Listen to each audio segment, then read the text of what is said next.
नमस्कार व्यूअर्स, मैं अनामिका सिंह और मैं स्वागत करती हूँ आपका हमारे ऑफिशियल यूट्यूब चैनल में जिसका नाम है पिनेकल कैरियर इंस्टीट्यूट। दोस्तों, आपको पता होगा कि हमारी 500 क्वेश्चन की सीरीज चल रही है। आज उसका 4th पार्ट देखना है हमको। लेकिन प्रीवियस वीडियो में मैंने आपको बताया था कि हम जो क्वेश्चन देखेंगे अब वो पर्टिकुलर टॉपिक से लेंगे। जैसे प्रीवियस वीडियो में मैंने टॉपिक लिया था अभिप्रेरणा एवं अधिगम। आज मैं उसी का सेट 2 लेकर आई हूँ। सेट 2 इसलिए लिया है क्योंकि टॉपिक छोटा नहीं है, थोड़ा बड़ा टॉपिक था, इसलिए इसका सेट 2 लिया है और कुछ और इंपॉर्टेंट क्वेश्चन मैं इसके लेकर आई हूँ। तो चलिए आज की वीडियो को आगे बढ़ाते हैं और आज का पहला क्वेश्चन देखते हैं। स्टूडेंट्स, पहला क्वेश्चन है प्रेरणा की विधियां हैं। आपको बताना है कि मोटिवेशन की विधियां कौन कौन सी हैं। 4 ऑप्शन है हमारे पास, सफलता, रुचि, सामूहिक कार्य या ये सभी। और इसका सही आंसर है ये सभी, क्योंकि मोटिवेशन के लिए सफलता, रुचि, सामूहिक कार्य ये तीनों ही चीजें बहुत इंपॉर्टेंट होती हैं। इसके अलावा इसकी विधियां और भी हैं, जैसे कि खेल हो जाएगा, प्रतिद्वंदिता है, प्रशंसा है, पुरस्कार है, ध्यान है, सामाजिक कार्यों में सहभागिता या सहयोग और कक्षा का वातावरण। ये सारी इसकी विधियां हैं, लेकिन वो ऑप्शन में नहीं थी, तो जो ऑप्शन में था उस हिसाब से हमने इसका आंसर डी लगाया है। अगले प्रश्न की ओर आते हैं। प्रश्न नंबर 62 को देखेंगे। अभिप्रेरणा अधिगम का सर्वोत्तम राजमार्ग है। ये कथन किसका है? ये कथन किसने कहा है? 4 ऑप्शन है हमारे पास, स्किनर, वुडवर्थ, हल या फ्रायड। स्टूडेंट्स, इसका सही आंसर है स्किनर। ये बहुत ही इंपॉर्टेंट क्वेश्चन है, कई बार एग्जाम में पूछा जा चुका है। स्किनर को वैसे आमतौर पर बीएफ स्किनर के नाम से भी जाना जाता है। यह अमेरिकी मनोविज्ञानी थे, व्यवहारवादी, लेखक, आविष्कारक और सामाजिक दार्शनिक भी ये रहे थे। किसकी बात चल रही है यहाँ पर? स्किनर की। नेक्स्ट क्वेश्चन की ओर आते हैं। प्रश्न नंबर 63 को देखेंगे हम कि अभिप्रेरणा मूल्यांकन का कौन सा उद्देश्य है। तो अभिप्रेरणा मूल्यांकन का कौन सा उद्देश्य है? 4 ऑप्शन है हमारे पास, प्राथमिक यानी प्राइमरी, मौलिक यानी बेसिक, वैकल्पिक और ऑप्शन डी है हमारे पास सभी। तो स्टूडेंट्स, इसका सही आंसर है सभी।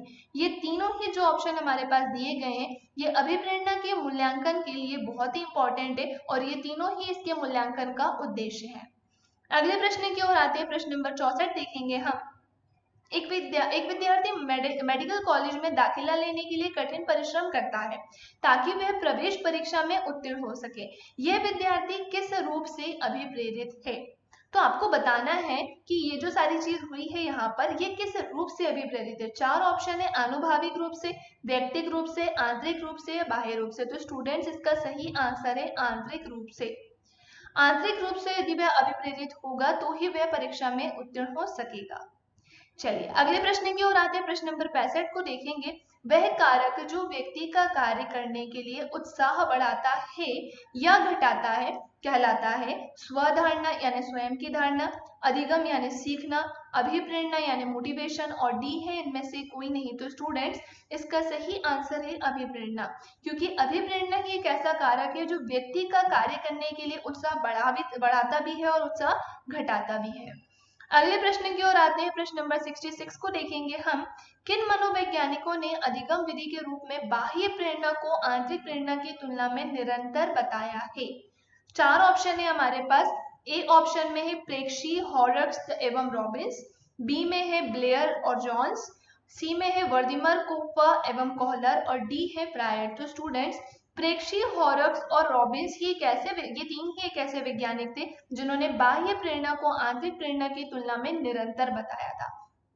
अगले प्रश्न की ओर आते हैं। प्रश्न नंबर 67 को देखेंगे हम। किस मनोवैज्ञानिक के अनुसार अभिप्रेरक 2 प्रकार के जन्मजात और अर्जित होते हैं?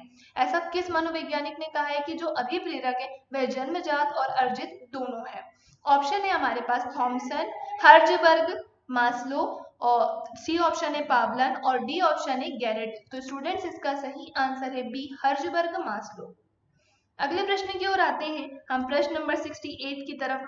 प्रश्न नंबर 68 है अभिप्रेरणा का मुख्य स्थान है। 4 ऑप्शन है, लक्ष्य प्राप्ति में, सीखने में, चरित्र निर्माण में या यह सभी। तो स्टूडेंट्स, इसका सही आंसर है यह सभी।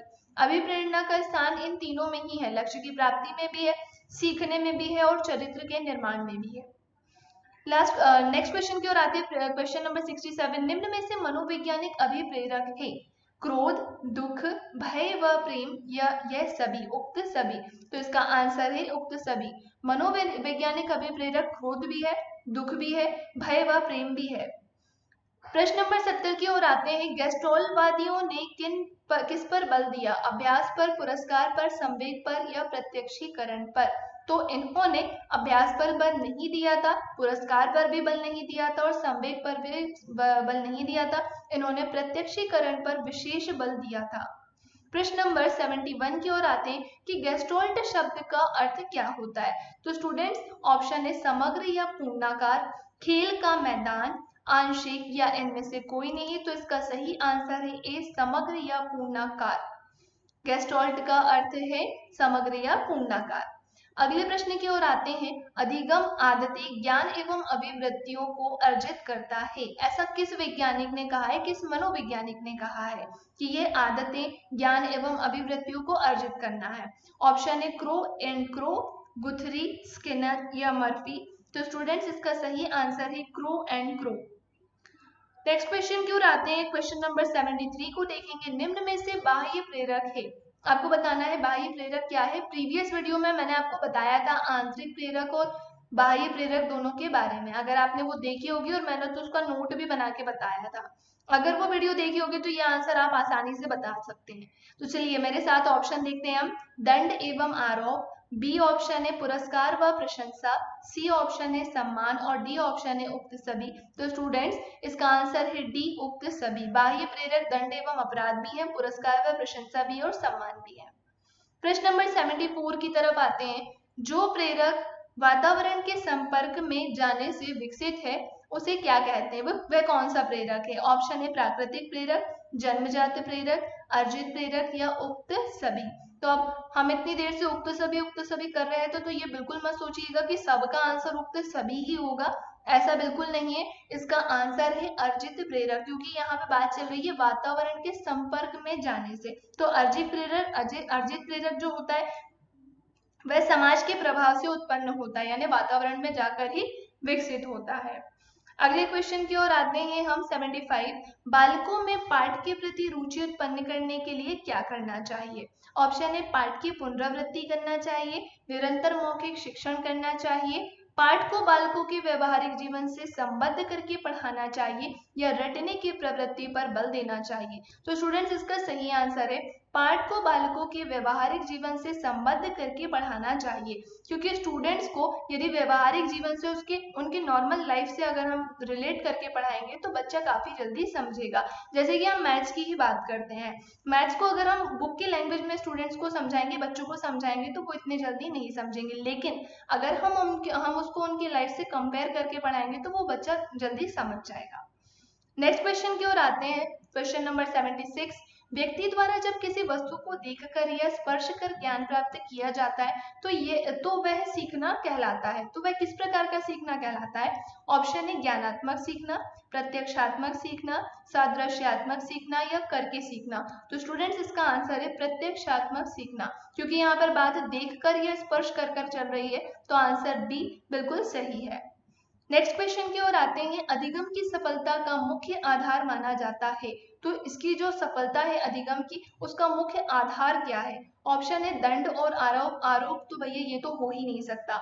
बी है लक्ष्य प्राप्ति की उत्कृष्ट इच्छा, सी है अधिकारी बनने की इच्छा या पुरस्कार व प्रशंसा। तो भैया आंसर है लक्ष्य प्राप्ति की उत्कृष्ट इच्छा, क्योंकि यही अधिगम की सफलता का मुख्य आधार है। प्रश्न नंबर 78 की ओर आते हैं। स्वामित्व अधिगम विधि का प्रतिपादन किया, तो ये जो विधि थी इसका प्रतिपादन किसने किया था? तो इसका प्रतिपादन ब्लूम ने किया था। ये मनोवैज्ञानिक थे, इन्होंने ही इसका प्रतिपादन किया था। 79 की ओर बढ़ते हैं। सामाजिक अधिगम आरंभ होता है, तो सामाजिक अधिगम किससे आरंभ होता है? तो क्या ये संपर्क से आरंभ होता है, अलगाव से होता है, भीड़ से होता है या दृश्य श्रव्य सामग्री से होता है? तो स्टूडेंट्स ये संपर्क से ही आरंभ होता है, क्योंकि समाज में जितने ही लोगों से के साथ बैठेंगे उठेंगे उतनी ही चीजें हमें सीखने को मिलेंगी। लास्ट क्वेश्चन की ओर आते हैं आज के। क्वेश्चन नंबर 60 है। अधिगम का सूचना प्रक्रियाकरण सिद्धांत किसने दिया? ऑप्शन है हर्बर्ट ने, मैस्लो ने, मिलर ने या कार्ल रॉजर्स ने। तो स्टूडेंट्स इसका सही आंसर है मिलर ने। मिलर ने ही अधिगम का सूचना प्रक्रियाकरण सिद्धांत दिया था। एक चीज और, 79 के बाद ये 80 क्वेश्चन है, तो आप ध्यान रखिएगा हमारे 80 क्वेश्चन पूरे हो गए हैं। तो स्टूडेंट्स वीडियो पसंद आई है तो प्लीज आप इसे लाइक करा करें, शेयर करा करें और हाँ चैनल को सब्सक्राइब करना ना भूलें।